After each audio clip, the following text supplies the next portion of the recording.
Witty Witty Banter. I'm Monica. And I'm Paola, and today we're going to answer some burning questions. All right. But before we do that, how was your weekend? We haven't had a little weekend update in a minute. Been a minute. We've had some amazing, incredible guests on our podcast these past few weeks, so we've been having a lot of fun. Yeah, it's been fun getting to know other people. Yeah, right? I know, it's not always just us. I know, but sometimes it has to be. Sometimes we have to bring it back. Right, reel it back. Mm-hmm. No, my weekend was good. On Friday, I got to perform at the Dallas Arts District block party. How was that? It's always a good time. With the community that basically raises up Booker T people. Yes, because we did talk about this way back in season 1 where Booker T is in the Arts District of downtown Dallas. Yeah. And so where was the stage that you performed at? So it's right out of the Opera House, right next door to Booker T. So right in front of the Windsphere. Yeah. Okay, cool. So it's a lot of fun. I want to give a big shout out to Tino and to Lily Weiss, who basically spearhead and invite us out every year. Nice. And I believe this is our second or third year with doing this event. Oh, wow. Yeah, we had a lot of fun. Yeah, had a lot of fun. It's something that I enjoy doing, especially because we're, the product that I was raised from is right You're next a Booker door. T alum, so you get to represent the talent that comes from there. Yeah, that's so cool. That was fun. And then Saturday, I had a girls' day with Alexa, so shout out to Alexa. Love a good girls' day. Sometimes you need it, and especially whenever things are busy, life is busy. So we just kind of did our own thing. Yeah, for real. So, tax season around the corner. Lord, tomorrow, Lord. This is Holy Week. It's Holy Week too. Brace yourselves. Right. No, so we just had a little chill day. Went to the mall, got some food, came home, just kind of chill, And I don't really get a lot of chill days these days. So I value those times and I value those connections as much as possible. And then Sunday, just went to church. It's Palm Sunday, so we're getting ready for Easter, which is coming up this Sunday, Went to go see our friends Los Gran Reyes at the Main Street Garden Park in Dallas. Yeah, there was a whole festival out there with a lot of Dallas talent. Yeah, no, for sure. Yeah. And then, of course, just kind of spent my day with Marco and just kind of chilled out. So sometimes it's really good to just kind of have those chill moments. Like I said, I don't always get them. And then most of the times I'm asleep. Yep. If I have free time, I'm probably going to be napping. Yeah. My parents make fun of me for it because my mom will call and she's like, you sound like you just woke up. I'm like, I did, as a matter of fact. Do you not know me? Do you not know who I am? I'm the napping queen. Right. No, and, just enjoying life.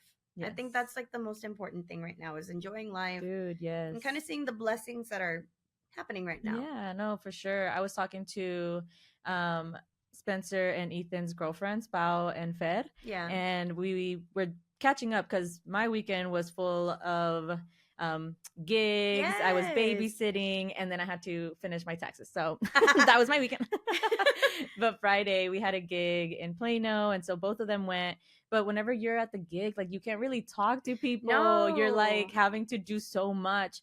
And it's oh, wait, let me go make sure my mic is on. Oh, wait, let me make sure the sound is good. Okay, let me make sure I'm networking with this person because I need to talk to them about an upcoming event. So it's just you don't really get to savor the connections, the people that go to your shows. Yeah. And so I was babysitting my goddaughter Nova. She's in the production of Waitress with her mom. Nice. And this coming week is actually the last week of Waitress. So if you haven't gone to the Wiley Theater, I highly, highly recommend. They're so good. So I was taking care of Nova and basically had a little girls' date with her and then took her to her performance. But it's the whole show is about almost 4 hours, it seems but it's about three. And the ending of the show is when Nova comes out. Yeah. And she comes out as Lulu, the little baby girl. Yeah. And she's has a few little lines, and then she takes this really big, great bow at the end. But I have to wait for them so that I can take them back home. And so Spencer and Ethan had a gig with a different salsa band at Revelers Hall, which is 12 minutes away from the Wiley. Not even that far. Not even that far. So I was you know what? I'll take my hour and a half that I need to wait for y'all and go out and hang out with my friends. And yeah, I was talking to Fed and Pao about this season of life where it just seems like everything is going by so fucking fast, Yes. but like you're standing still. Yep. And it almost seems like, okay, the universe might be working in my favor. I just have to be patient, stay focused. But like I said before, I am really grateful as well for the time that I have to just like chill and really focus and stay determined and consistent with my routines and my goals and all of these things. Cause like it's coming. Something is coming, but we got to be ready for it, you know? So that's where I'm at. And so we were just talking about that. It's like we're in the same pathway, the same wavelength of like enjoying life right now and just taking this season for ourselves and really just being the best that we can be, because who knows what the future has in store for us. Yeah, for and real. Then Sunday, it was just like a lazy day. I didn't even put an alarm on. I was like, girl, I've been sleeping late these past few days. Which is great. Catching up on that, recharging. So I woke up around 11:30, almost noon, had brunch, and then it was on the computer until like 3 a.m. because we needed to get this shit done. Yeah. So that was my weekend. Yeah. So productive, but also restful. Yeah, it's productive, restful, and connecting with friends and family. So yeah, that's so good. That's so good. Well, we have 3 burning questions today. Yes, we do. Thank you guys for submitting those questions as well, because it always helps us kind of figure out what to talk about. Right. Because I mean, we can't do it without y'all. Okay, this is a community, witty banter. Yes, we have Monica and Pao, but it's all of you who really keep this going and, you know, give us topics to talk about. So we had 2 people who submitted. Shout out to Jasmine and Yaneri, who submitted these questions for us. Yeah. And so we'll get started with the first question submitted by Jasmine. So y'all really liked the time traveling story. Yes. If you haven't watched that episode, go back, watch that episode, and come right back to yes, this part, because right you're gonna want to know what's going on, because I'm not gonna recap it because people want the update. Okay. We wanted the update. Let me tell you, I don't follow anybody on TikTok, but I followed this girl so that we can get these damn updates. Okay. Yeah. So I literally, opening night of Waitress, we're waiting outside for Ayana and Nova to come out, and I get the notification email that like Ashley uploaded an update for Maria's time in the like glitch in the Matrix time travel story. And literally me and Christian, I'm like, hold on, they haven't come out yet. There's an update. Me and Christian outside the Wiley just watching this damn TikTok for an update that isn't really an update. Wow. Yeah, it was kind of a letdown, because I get it. I totally understand where they're coming from. I get it. I do. So explain yourself. Damn. Why I gotta do this? Because okay, so the update. So what had happened was they pretty much concluded that the way they were going to solve this mystery was if the man who emailed about the his whole dad thing and then connecting it to Maria's story at the gas station was if he sent in a picture of his dad in that era when that whole thing might have happened.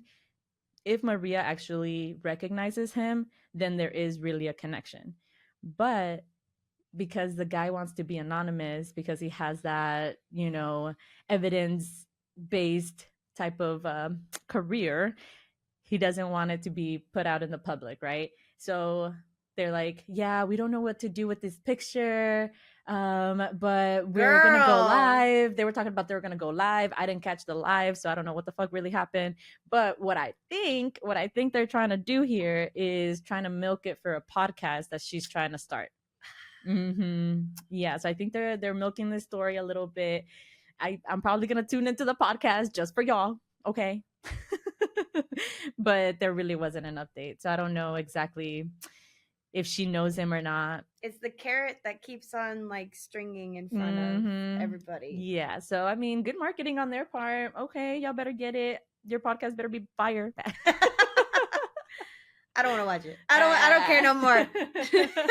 The story was cool. I had so many people ask me. Yes. Even my family was like, really? Like, you know, so kudos to your podcast. Right. But good luck to your podcast. Yes, I am going to tune in. We wish you well. But damn.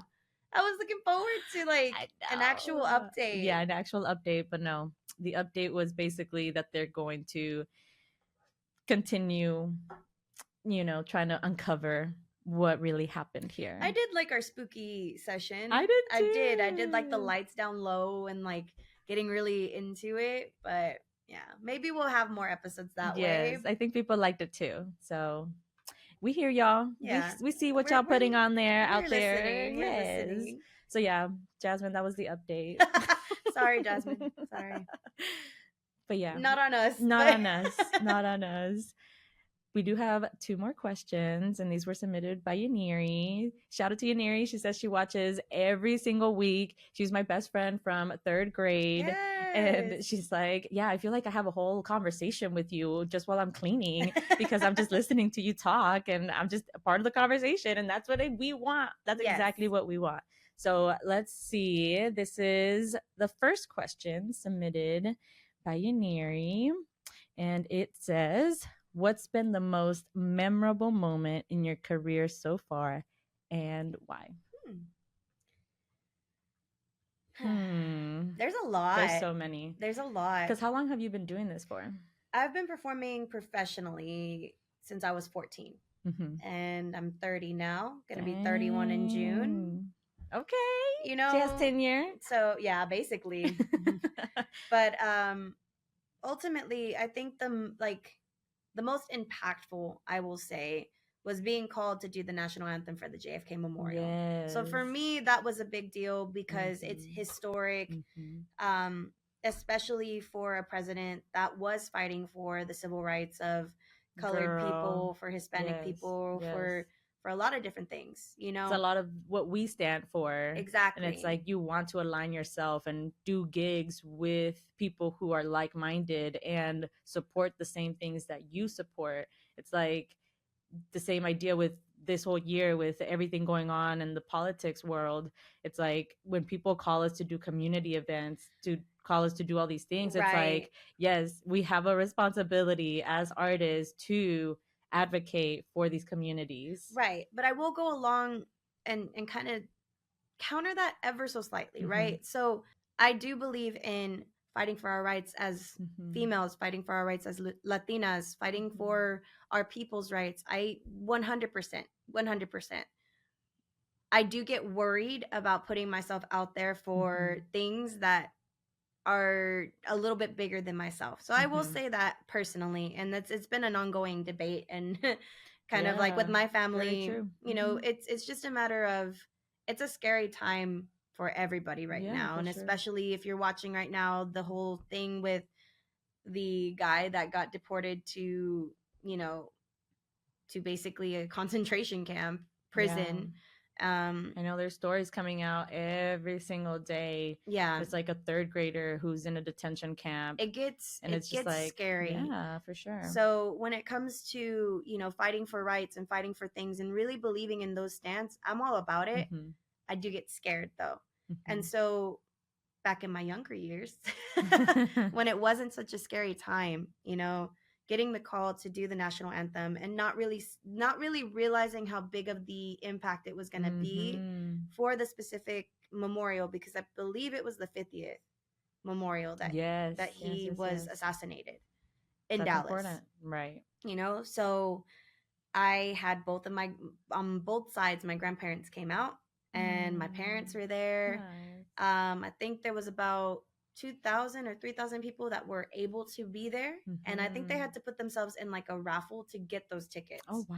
They had worldwide press. I think I've talked about this before. Yeah, we've answered this type of question before. Yeah. So the reason why it was super impactful was because of the fact that it's generational, right? My grandparents were alive to see the actual assassination like happen, like take place. Right. You know? And then me and my dad, we bonded over the history of John F. Kennedy, of the history of the Kennedys in general, you know? So it's impactful because of how big the situation was, but it was also Mm-hmm. impactful because of like the love and the history of a president who, was young, was, Catholic and proud to be Catholic, fought for the rights of, you know, different types of people, and Mm-hmm. then some. Right, Was he right. perfect? No, of Mm-hmm. course everybody's gonna be like, well, this man did this and this Mm-hmm. man, every man is flawed, we are all flawed, Mm-hmm. but the fact is like, you have to look at it at a stance of like where we are right now in this Mm-hmm. country Mm-hmm. and how scary it is now compared to what it was then. Yeah. So Yeah, no, definitely. I agree. It's like you do have to be very safe and aware. But yeah, I'm the type of person, it's like if somebody's going to ask us to do a community thing, it's like, yes, let's bring people together because that's what we need right now. And obviously, back then, people, we still need to recognize yeah, these monumental moments in history and come together as a community yeah, because it's important. no, coming together for sure. And I don't ever want it, like, I don't ever want it to be like, with some people, we've had conversations in the past, and I've had people on different sides of things. Mm-hmm. Well, they'll explain like why they did something or why they voted for a specific person Mm-hmm. and going into it. Mm-hmm. And so I try to be as neutral as possible. I Mm-hmm. try, because it you don't always get the crazy ass people Right. in conversation. You don't really get a conversation with those people. Right. Right. But the people that are, just trying to talk through why they did what they did or why they chose what they chose, Mm-hmm. those are a little bit easier to handle. And so I try to put myself in the mindset of like, not everybody made the decision just specifically to be assholes about it. Right. Right. So coming together as a community, yes, absolutely. Mm-hmm. I think it's super important. Fight for what you believe in, protest, go out there, really put yourself out there, but also be careful and Oh be yeah, safe be and safe. know your Mm-hmm. rights 100%. Know Yeah. your rights and know, you know, regardless of anything, where you stand. Yeah. That's where I'm Definitely. at. Yeah.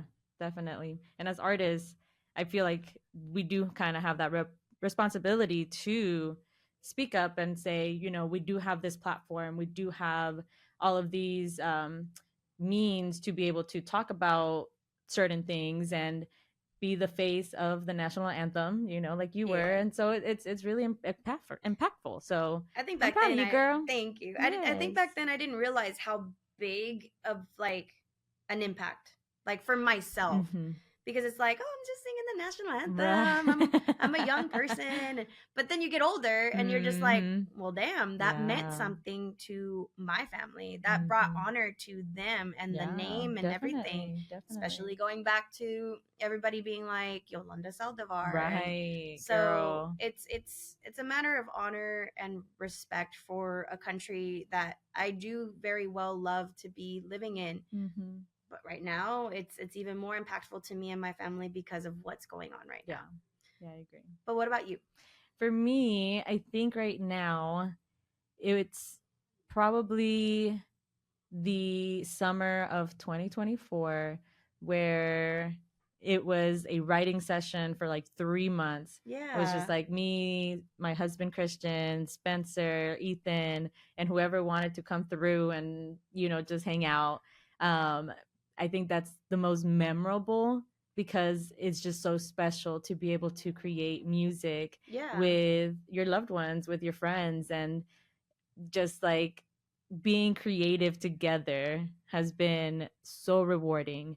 And now that I don't have to teach and I am doing this full time, it's like I am even more grateful to that time that, like, I had just quit my job. We had just started the podcast, and it was like, no, this is exactly what needs to happen because I need to get in that mindset that I am an artist. Oh, I am a creative. Oh, I do have these skills to do what needs to be done Yeah. to get this album done, to write music, to connect with others. And so I think right now that is the most memorable moment of my career. And it's Yeah. not even like being on stage or anything like that, because I think it's bigger than me. Like when you create something and you put it out into the world, it's like, dang, you don't know whose ears, whose heart you're going to really reach. Right. And so it's just like, okay, I want to cultivate that like sense of security, that sense of fun, that sense of like self-love in our music. And so cultivating with my guys with the band and just being able to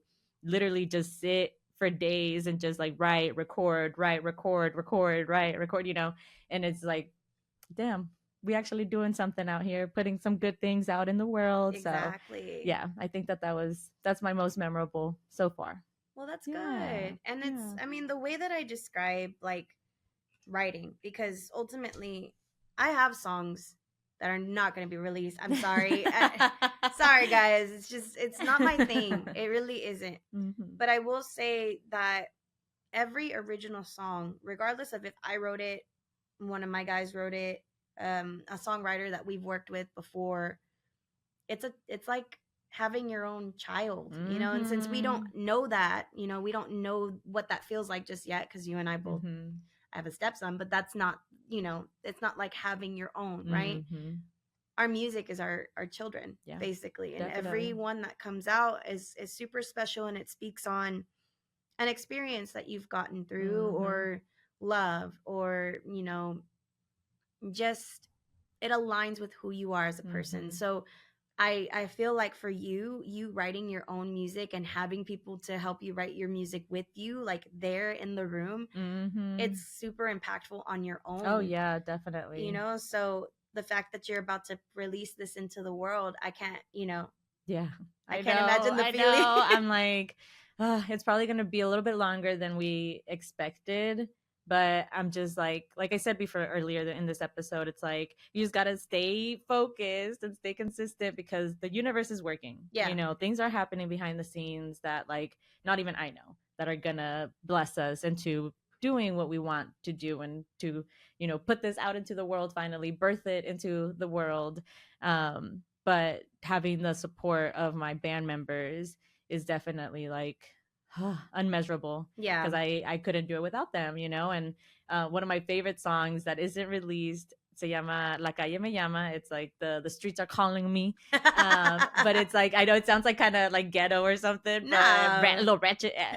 But it's actually more of like, I want to be where the people are. I want to see them dancing. Literally, that's what I want to see you do when you come to one of my shows. Hey. So next week. So next week. Shameless plug. Right. No, but yeah, like that song. So the guys, it was actually Ethan and Spencer's first cumbia track that they ever worked on, like that they ever collaborated on, ever. And I like started writing to that song when they first showed it to us. Yeah. And it was a completely different vibe. And then now that we had more experience writing and all of these things, Ethan came over one day, and it was just me, Christian, and him. And we were like listening to the song, and like Christian had created a melody to go over it that was like completely different than what we had already originally intended for that song. And so we're like, oh shit, this is fire. Okay, let's write some lyrics. And so literally we put like a 5-minute timer, and we're like, all right, the verse in 5 minutes. You're gonna write, I'm gonna write. Okay, let's go. 5 minutes. We're literally just writing whatever. And then I'm like, all right, what do you have? Okay, I have these lyrics. Okay, I have these lyrics. Oh shit, I like that. Okay, I like this. Okay, this can go here, this can go there. And we literally wrote this, like the lyrics to this song, in maybe like 30 minutes, because it was just like collaboration. Like Ethan, he just be gathering shit from the ether, and like, whoo, I'm like, Spanish is his second language, and it seems like he can just write like nothing. I'm over here these are two white guys, just by the way. So shout out to them getting integrated into the culture. Yes, you know? No, and they do it in such a way where they're really appreciative of the culture, and they really have like submerged themselves in the cumbia culture. Which is funny, because being in high school and seeing seeing them like growing together and like the different years that we were there, I was like, I would have never imagined sorry guys, but I would have never imagined them being so engulfed in like the Latin culture. But I'm so here for it, and I'm so happy and proud that they are, and that they're with you, you know? So you know, there's moments where you're like, are we on the right path? Like, am I doing right by them because they've given me so much? But it's like, man, we just have so much respect for each other that it's just like, we trust each other so much. You're doing the thing. So it's like, okay, we're doing the thing. We just got to be patient, guys, but we got shit laid out. We're good. So yeah, that was, I think, my most memorable moment of my career so far. And it's going to get more, girl. There's gonna be more moments, gonna be more milestones. Amen. Yes to that. And time to take a little break to hear from our sponsor. Yeah. Buying or selling a home is one of the biggest decisions you'll ever make. It can feel overwhelming, but it doesn't have to be. That's where Susie Saldivar Real Estate comes in. From first-time home buyers to seasoned investors, their experienced realtors are here to help.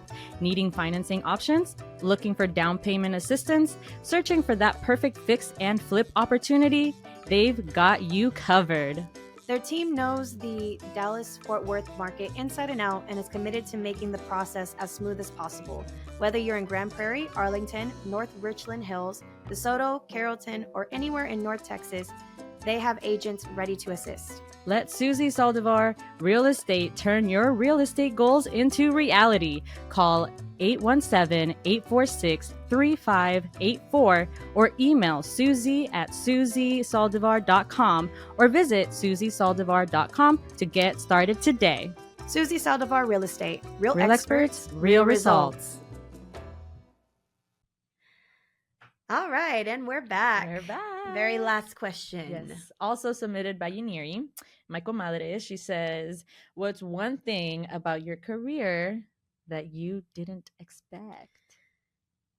Dun, dun, dun. What didn't you expect? Because I feel like, okay, I started my band when I was 23, and I expected it to be challenging, and I expected to have like a learning curve. So like I feel like I expected a lot of what it is. Yeah. I think partly because we do come from Booker T. Yeah. And then two, a lot of the mentors that I had in like education and stuff, they would warn me, they'd be like, hey, the music industry can be kind of dark. So you better have a good head on your shoulders. Ooh. And don't go down the route of many people who end up overdosing, getting themselves into trouble because they're with the wrong crew, like whatever the case may be. I have been very fortunate to have mentors to steer me in the directions that I need to go. Yeah. But I think one thing I will say that I was not expecting to like feel, I think it's like whenever we started getting interviews and stuff like that, like feeling nervous to like talk to somebody about my business, know? I know, it's so freaking weird, especially for like the state fair. Like we had so many different like interviews lined up with the media. English and Spanish. And so the one that really got me so nervous was the live interview with Danny Luna at Univision. Yeah. Which actually didn't even end up airing because I got there when they told me to get there, but all the gates were closed because the guy who opens the gate wasn't there yet. Oh no. I know. So it was just like, I'm here. Let me in. The gang's all here. I'm ready for my live shot. And literally we got to the place, like the midway where they had their station with the video and everything. The guy was already wrapping up, had all his equipment put away. And I was like, hi, are you with Danny Luna? And he was like, yeah, we're here. And he like called him up. We did the whole interview. There's footage. Yaniri actually took the footage of that interview, which I may put out there. I haven't put out there because it didn't come out on Univision. Like it didn't get broadcasted. You should. But honestly, we do have the behind the scenes and we have the whole video. It was good. It was funny. But I was nervous because it was like an all Spanish, network. And I was like, I don't want to say something I'm not supposed to, or like say something wrong. What if like me trabo and like I don't know how to say the word, and it's live. So I think I was getting too much in my head. So I think I wasn't expecting to overthink as much as I have in the past. Over and like mind you, interviews. Speak Spanish. Yes, and I speak Spanish. That's the thing. It's like I wasn't expecting. You live in my life every day. Yes. That's my everyday life. Right. Compared to Right, exactly. And so it was just like definitely one thing I wasn't expecting was to feel nervous or anxious or self-conscious or overthinking what I would say or how I would say it, That's so interesting. Yeah. So Wow. that's one thing I would say I was not expecting. No, like I wasn't expecting that to be your answer, because ultimately, like I said, and I'll say it again. I'll say it again. She said what she said.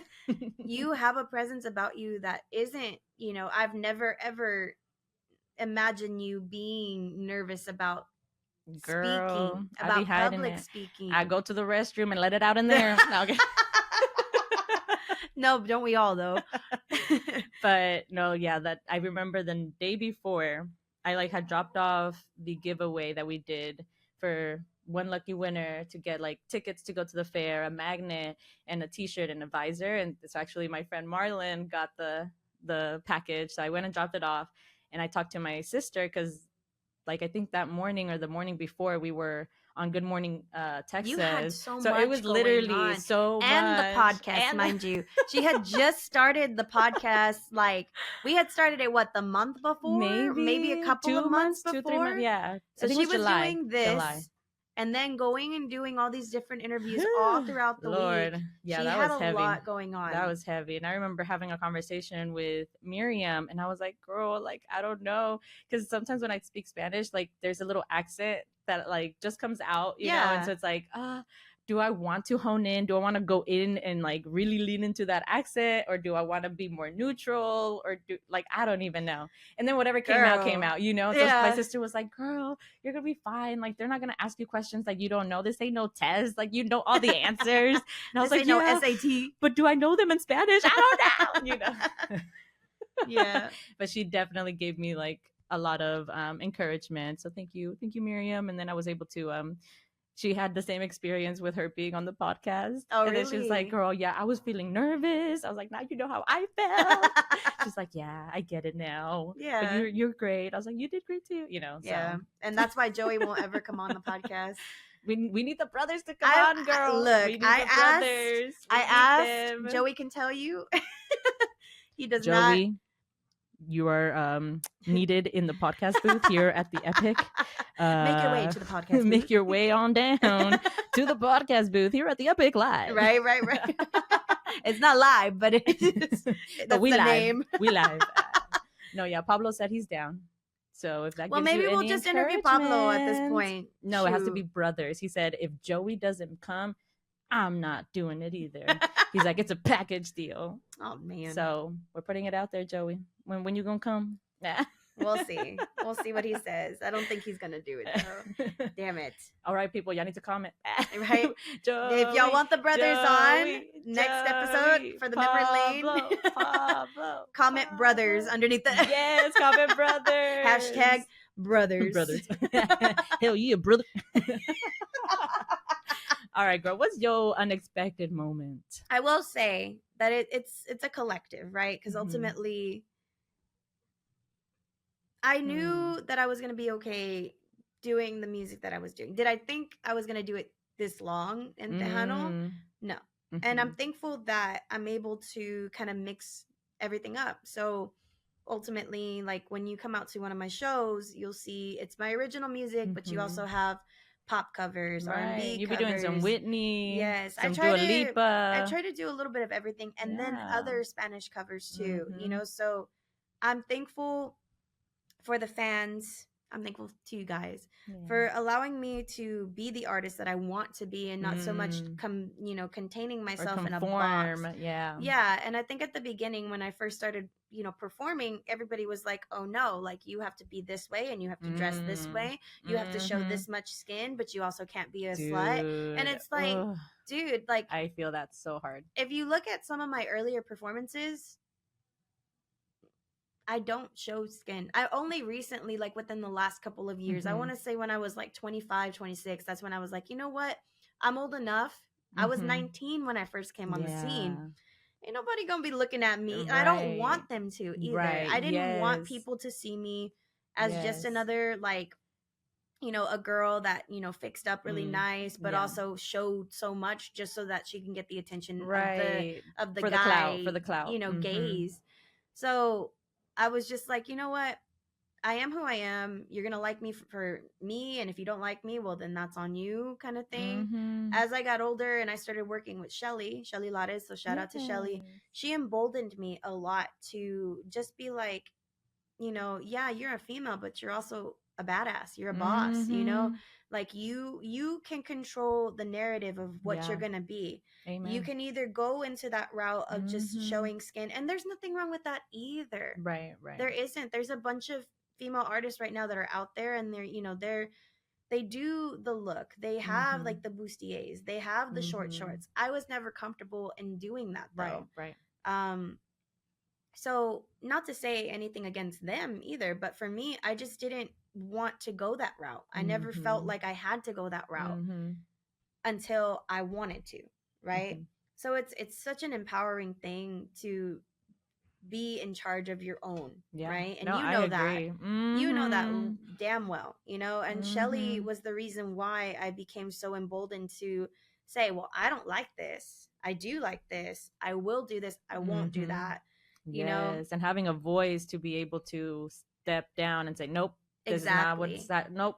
Exactly. You're crossing a boundary. And we talked about advocating last week. We talked about advocating for yourself, for your health, for your wealth, for everything that is, predominantly you. Right. She helped me do that. She helped me advocate for myself and become a stronger person. Did I ever think that I was ever going to work with Shelly Lares? No.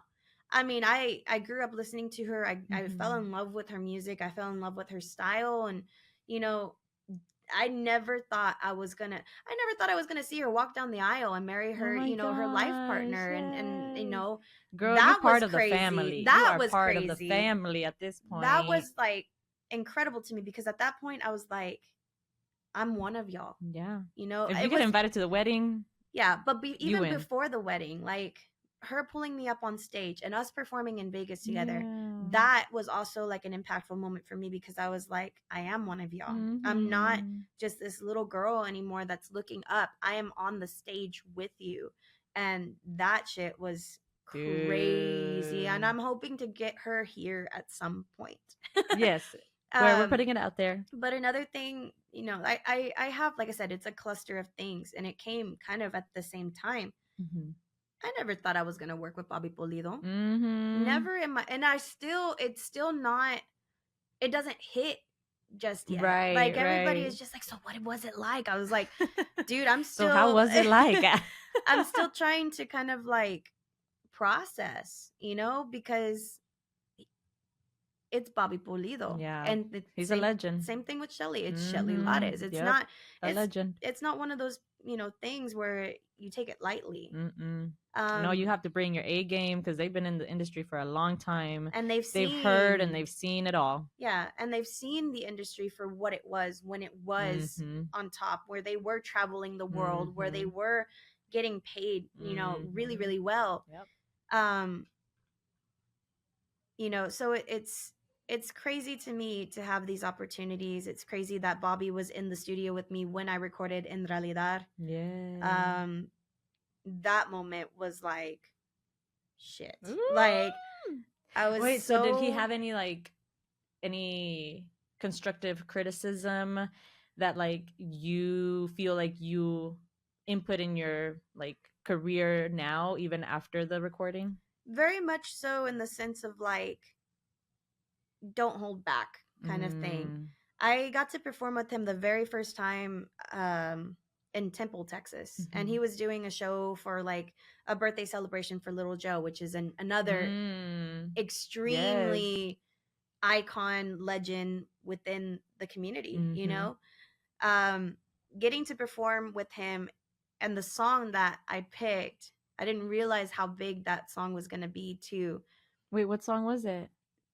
So the song was called Contigo, and he that was his first song that he recorded with his dad. Aww. And performed. That was his coming into the industry song. Really? And that's the one you chose? I didn't know what I was choosing, girl. I'm gonna be real honest. Because it fit like the voice range, And you're like, man, this is butter in my voice, right? But, and I want to send a big shout out to Eddie Perez, because he's the one that was like, dude, do Contigo, and I was like, okay, let's do Contigo, because I was just happy to have the opportunity to sing with him, you know? Yeah. That was like, you know what? I am totally good with that. Bucket list done. Yeah. I get off stage and then Bobby comes up to me and my family and he's like, I have a song in mind for you and I want to produce it and I'll get back with you. And so obviously being a fan and, you know, again, listening to him my whole entire life, I was like, okay, yeah. Like, you know, I wasn't acting like that, but in my head, I was like, oh right. You're like, know? absolutely, my people will call your people that. But it was exciting. And another thing too is like, Bobby Pulido was also my cousin Erica's like favorite. You know, I have a picture and I'll post it here where she's hugging a cutout of him. You know, when she was younger. So it's like all of these things kind of align. Yeah. And then she was also real close to Shelly, you know, when she was a performer. Girl, sounds like Erica. She's over here moving the pieces. Exactly. And so I think a year had gone by and I didn't hear anything from Bobby just yet. Maybe a couple, like maybe 6 months or so, like half a year. I was like, well, I guess this isn't gonna happen, you know. But I know that he's a busy man and he was performing, and then finally he was like, hey, this is the song I want you to do. This is the, you know, this is the key that it's in. Give me the key that you can work with. And I was like, okay, you know, awesome. He was there in the recording studio when I recorded it, and that was nerve-wracking. You know, that was unexpected. Nervous. Yeah. And then my brother has a video of him where I'm in the studio and he's, you know, he's kind of guiding me into the second like pre-chorus before you know, getting into like the final part. And he's like, no, you have to do this and you have to do that. Like, I want you to give it your all. He's like, don't hold back. Don't get afraid of the note. I was like, okay. And then I do it and I can't really hear him or see him or, you know, whatever. Yeah. But I do it and he's like, yes. And my brother has it on video. Será difícil. I know it's a tongue twister and you're not used to it, but we gotta nail this one because we're on a roll. Yeah. So let's do it. And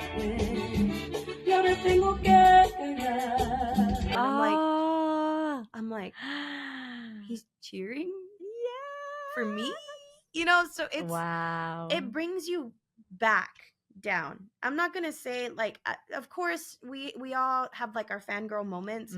I don't want to consider that a fangirl moment. I want to consider it as, this is an artist I've looked up to my entire life and they're cheering me on. Yes, girl. And also mentoring you in the industry. They had a whole song that they thought your voice would be so beautiful on that they're willing to give it to you. Yeah. Like, that's an honor. Same thing with Shelly. When we did No Me Olvides, I grew up listening to that song. I grew up like in my relationships, I would cry to that song. She doesn't know that. Well, she does now.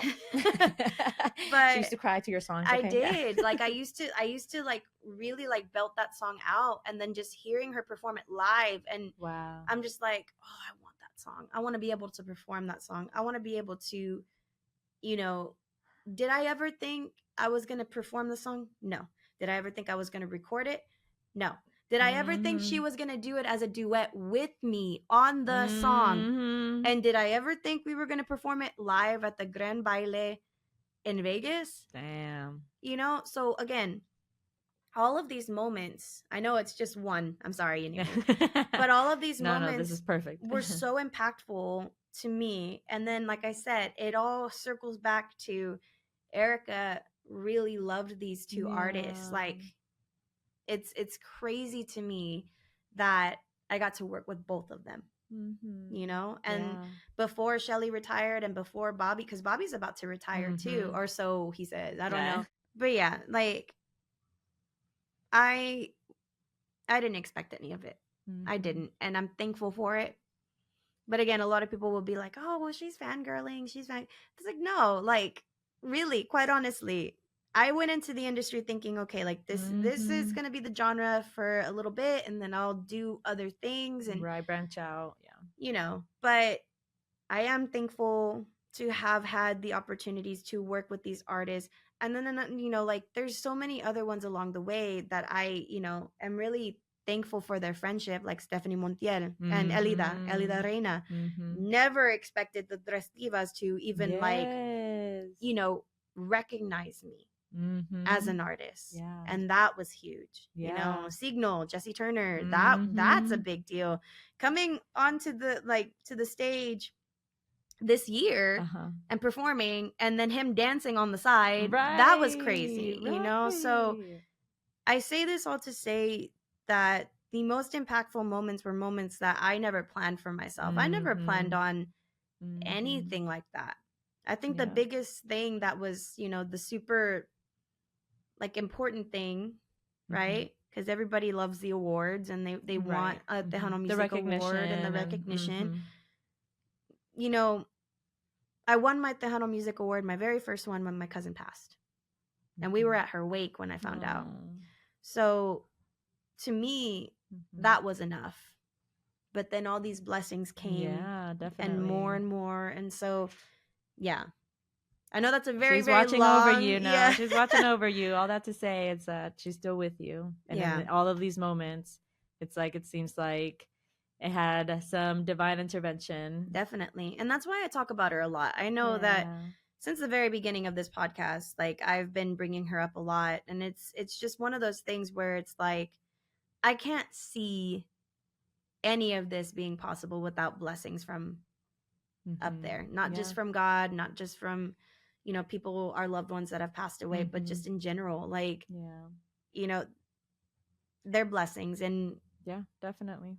And also your hard work and dedication too, you know, can't let that be unseen. But I think we're both very spiritual and understand that there's things that we can't see or understand or describe that do help us along the way and continue to give us that like drive, because we have that faith and we have that hope, and you know, our dreams are going to come true because of all of the help and support we have, whether it's physical or spiritual. Yep. So, oh, that's so sweet. Yes. All right. Sorry, guys. I took most of it. No, you're good. I'm like, I so love this it. and this and this. It's just so much. I know. I like definitely do that too at home. I'm like, whenever I'm feeling kind of down or like, man, there aren't any gigs happening, or like, you have to remind yourself. It's like, no, we've done this, we've done that. Like we're not even 10 years old, you know? And it's like, okay, we got 3 more years. I'm the type of person that like, I give myself deadlines. And so I'm like, okay, we got 3 years. So by the 10-year mark, I do want to have this album out and tour. Like that's the goal, you know? So you have to look back on the milestones. You have to. You definitely I do. get into my down moments. And I think I was talking to Alexa about this on Saturday. Because of dealing, and we'll talk about mental health next month, right? Because May is mental health, and we have awareness. A special guest, Cam from Cure for Paranoia, will be coming on, y'all. Yes. And so I do struggle with anxiety. I do struggle with depression. Too. And people will sit there and say, well, why can't you just wake up and think happy thoughts? Well, the thing is that I have to do that, actually. Like I have depression can hit at any point in time. Anxiety can hit at any point in time, and you know that. So I was telling her, I was like, I woke up today and I had to look at myself in the mirror and I say, I feel good today. Yeah. I feel good today. I look good today. I'm happy. Things are going to go good. I have to affirm myself in the morning, because I do have moments of waking up where I'm just like, yeah, no, today is not a good day. And it's not a mindset that I like to stick with. Obviously, I do try to do things like how you were saying about keeping your routine and keeping that going. Those are all great things, because those things are real. They're real. Even for us musicians and artists, we have down moments where it's not an easy thing to just kind of be like, but I've done this and I've done this and I'm this artist and I've worked with this artist and I've had this. You can sit there and have all of these amazing opportunities, but that doesn't necessarily mean that they stick in the back of your head. Right. Because I had a moment, because I've been stressing a little bit because my freaking computer deleted everything that I had for like my taxes, like all of it, my merchandise, like everything that my logs, everything. So like it corrupted all of these files. So whenever I tried to open it, it wouldn't open anymore. So I was stressing out, anxious, and just like in that mindset of like, tax season or tax day is like around the corner. I need to get this done. But then being so anxious when I got on the computer that I couldn't even do anything. Right. You know, that you're just like, oh, let me just go do something else, You because freeze it's like, it's just too much. And so, yeah, like I had a lot of negative thoughts, and like triggers are way easier to happen. Like little things that I thought I was already like moved on past, we're done, I'm healed over that. No, it's like, oh shoot, another thing that triggered me that I thought wouldn't trigger me anymore. Right. But it's because of these anxiousness and like the stress. So yeah, it happens to all of us. Yes, but pulling those moments out of the memory bank, you know, they are helpful. It does remind you, I'm a badass bitch. Yes, you know, absolutely. Sorry mom and sorry dad, because they've been telling me I've been cussing a lot. But ultimately, you have to work yourself up. I've done this. I've performed here. I'm the State Fair residency artist of 2024. You know, you have to work yourself up, because ultimately, if you keep yourself down, you will stay down. And it's a pit that is really hard to climb out of. We both know it.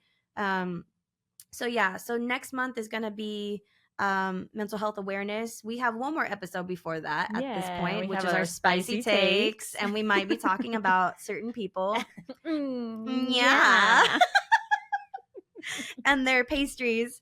But ultimately, please guys, like and subscribe our video. Like us on all social media. We are on Instagram, Facebook, TikTok, and YouTube. We are primarily on Spotify. If you have any more burning questions or any questions in general, or if you have some comments that you want to happen, like our spooky episodes or the brothers episodes, remember #brothers for that episode. Maybe we'll get the guys on for memory lane, but definitely submit those to wittybanter@gmail.com. Yes, and until then, see you later. Bye.